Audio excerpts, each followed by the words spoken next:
welcome to our presentation about Jongmyo Shrine. Of course, we have to start with the basics, how to get there. The easiest way to get to Jongmyo Shrine from Sinchon is to take the subway. So from Sinchon Station, we got into line 2, which is the green line towards City Hall. We took that line until we got off on the City Hall station. There we transferred to line 1, which is the dark blue line, and we rode until Jongmyo 3.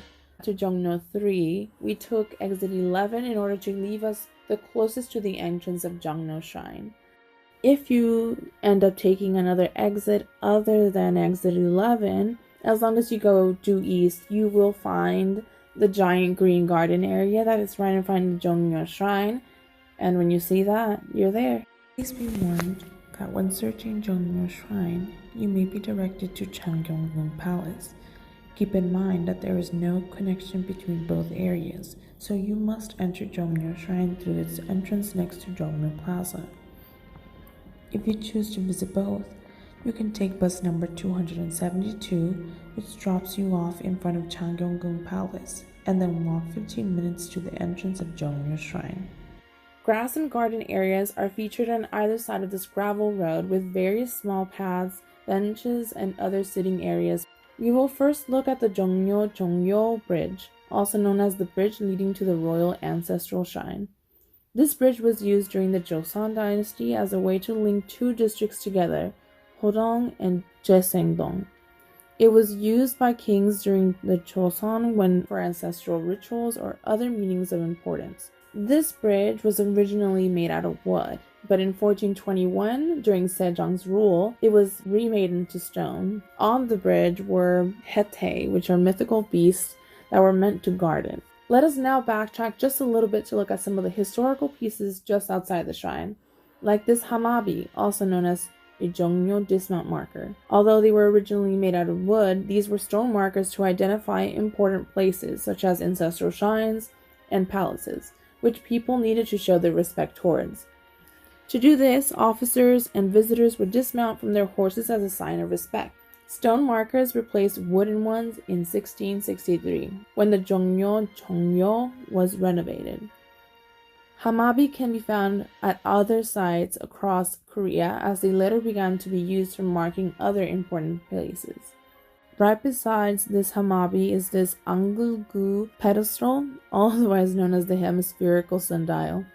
This type of sundial was created during the Joseon dynasty, and according to the Jongmyo Shrine's translation, the name means cast iron pot that looks up into the sky. During the 16th year of King Sejong's reign, the sundial was set up outside of the temple. Sadly, during the Imjin War, the main body went missing and was never found. During Japanese occupation, the sundial was buried underground to make room for streetcar tracks and was later relocated to Tapgol Park after occupation and after it was dug up. However, this was not to be its final resting place. After Jongmyo Plaza was reconstructed in 2015, the remaining piece of sundial was set here, where it will hopefully remain for the rest of its history. Also outside of the Jongmyo Shrine is a statue dedicated to Lee Sang-jae. Lee Sang-jae was an activist who played a major role in the national independence of Korea and eventually died as a martyr against Japanese imperial forces in 1927. We thought it would be very important to emphasize the few rules that they do have for the Jongmyo Shrine. The first of which is to make sure you refrain from speaking loudly or running. It's easier to think of it as if you are in a museum or at an exhibition. So please be mindful of other people also experiencing the beauty of Korea's history. The second is that there is no smoking allowed in the shrine. As you can see from the video, there are many raised paths. These cobblestone paths were used to guide the spirits to the Jongmyo Shrine, which leads us to the third rule: don't walk on the cobblestone paths. The raised cobblestones that we are asked not to walk on were used as the passageway for ancestral rituals. If you look closely, there are actually 3 different areas. The raised center path is called Silo. This path was used for the officiants carrying the spirit tablets, incense, and written prayers. To the right of the raised path was called Euro, and that was for the king. The path to the left was called Sejaro, and was used by the crown prince. These three paths start at the entrance of Jongmyo and travel all the way to both Jongjeon and Yeongnyeongjeon. These three paths split just before they arrive at the two main buildings. Silo goes to the south entrance, while Euro and Sejaro go to the east entrance of the walls which surround the two buildings. Let's first get some definitions out of the way, since these words are going to be appearing a lot throughout this video. A spirit tablet is a wooden tablet inscribed with the name of a deceased person. In this case, kings, queens, and officials as well as gods. Jongmyo includes a so-called spirit chamber, which houses these spirit tablets. Okay, now let's go through a quick run-through of Jongmyo Shrine's history. According to the official description, Jongmyo Shrine is the supreme shrine of the state where the tablets of royal ancestors are enshrined and memorial services are performed for deceased kings and queens. Construction of Jongmyo Shrine began under Chosun's founder King Taejo. His command started in the late 14th century after he chose Hanyang, now known as Seoul, to be the new capital of the Chosun dynasty. The shrine, in its first form, was completed in 1394 or 95, depending on the source you read. Jongmyo Shrine, Sajik Shrine, Gyeongbokgung were all built within the rules of geomancy. That is, Gyeongbokgung is the center, with Sajik Shrine to the west of it and Jongmyo to the east. Sajik was used for performing rituals to the gods of earth and crops. So what did happen when a ruler died? 3 years of mourning were observed for both kings and queens. After this period of time, memorial tablets were taken to the shrine and enshrined there. Jongjeon houses kings credited with outstanding virtuous deeds, while tablets in Yeongnyeongjeon are the 4 generations of ancestors that preceded King Taejo and kings crowned posthumously. Interestingly, the tablets of 2 deposed kings, Yongsan-gun and Gwanghae-gun, are not located in Jongmyo. The most important ritual performed was called the Jongmyo Cherie, also known as the royal ancestral rite. These rituals were performed by the king himself, and it was witnessed by the crown prince and all high-ranking civilian and military government officials. Music, singing, and dancing were all part of the rituals. These rituals used to be performed 7 times a year, 5 at Jongjeon and twice at Yeongnyeongjeon. Presently, however, this ritual is only performed on the first Sunday of May. This ritual also included Jongmyo Chereak, also known as royal ancestral music. This music used percussion instruments, and the main melody used string instruments. Some of the instruments included pak, which was a wooden fan that snapped open and closed to make sound, all, which was a whip made of bamboo, which was stroked over the back of a wooden tiger figure in quick succession, a chuk, which looks like a mallet trapped in a box. It was lifted up and then brought down into the box quickly and hard and symbolized the start of music. A pyongyong, which can be viewed as the Korean version of a piano. The keys are made out of solid stone and they hang from one of 2 beams of wood and only make 16 sounds. And finally, a tolwo, which was a drum on a pedestal and was played at the beginning and end of the music. The Jongmyo Cherie ceremony is comprised of 3 main parts. Arriving at the shrine after a long procession, the king, accompanied by his civil and military servants, initiates an invitation and greeting of the royal spirits by reciting prayers. Next, the spirits are entertained with music, 64 kinds of food, and 64 female dancers. Finally, the spirits are sent off to return to heaven. Food and wine are shared by the officiants, and the prayer papers are burned. Moving on from here, let's look at the shrine during Japanese occupation. Jongmyo, which had been attached by road to Changgyeong-gung, was separated as a show of power and Japanese occupation in Korea. Jongmyo Cherie was held when the season changed during the 12th month of the lunar year, but was stopped during the Japanese colonial period. The first area that we will visit in Jongmyo is called the Hyangdaecheon area. This was used as a storage room for ritual supplies such as incense, ritual paper, and other offerings. The spirit chamber, is a recreation of what the offerings look like for the spirit tablets inside the individual chambers.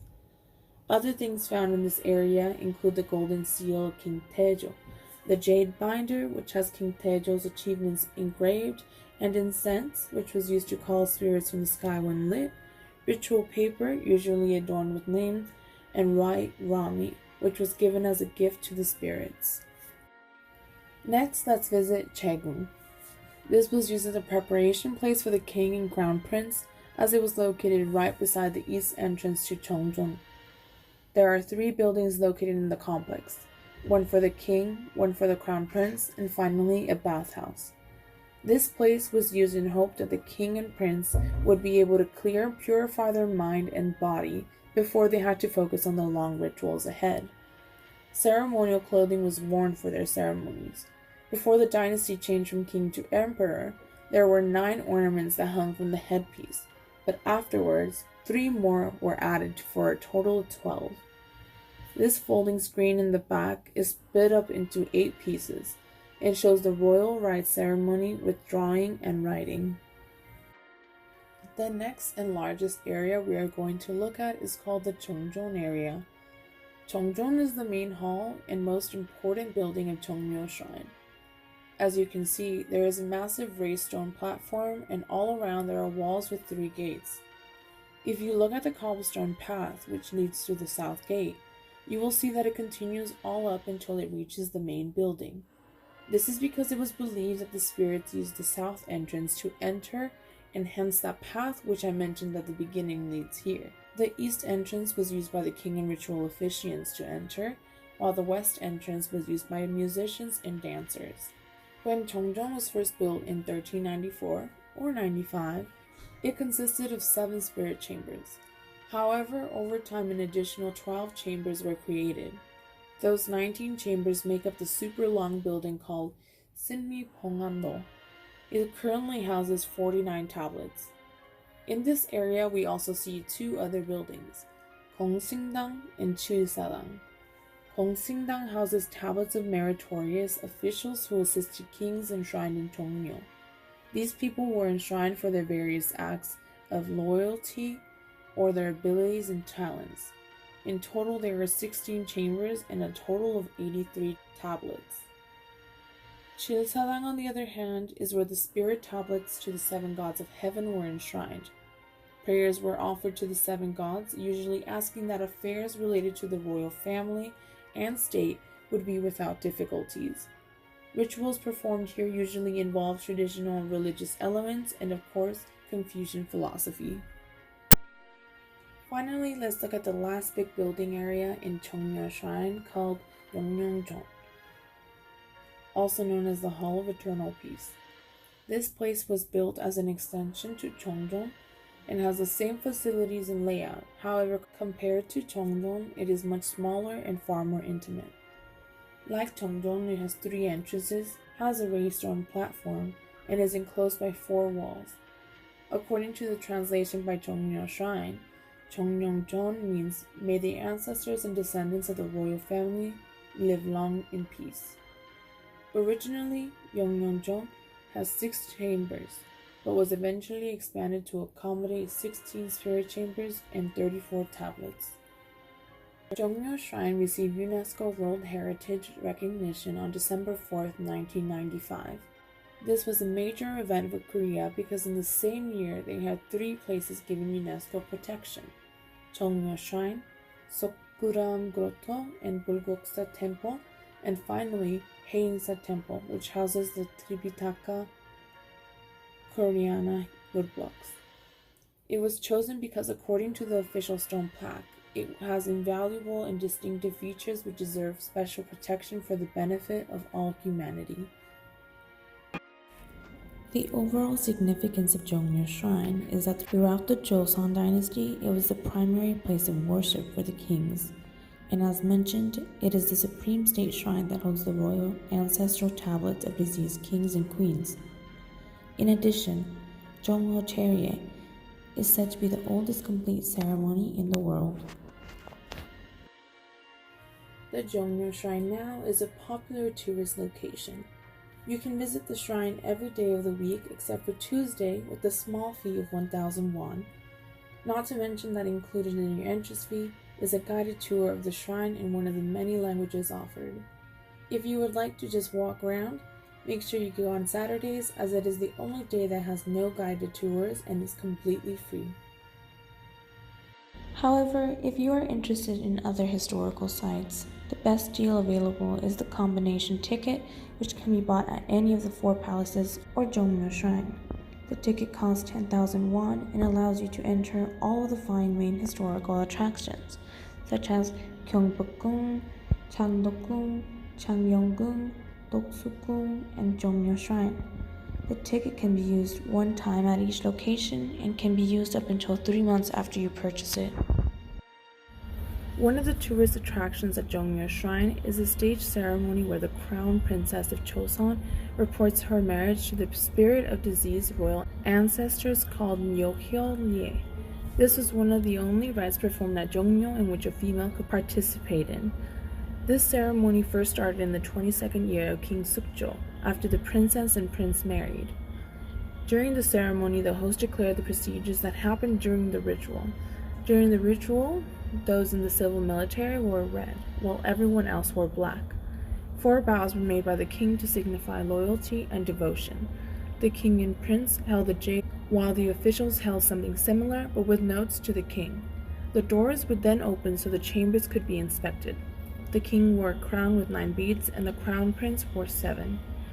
During this ceremony, ordinary people were not allowed to see the faces of the royal family.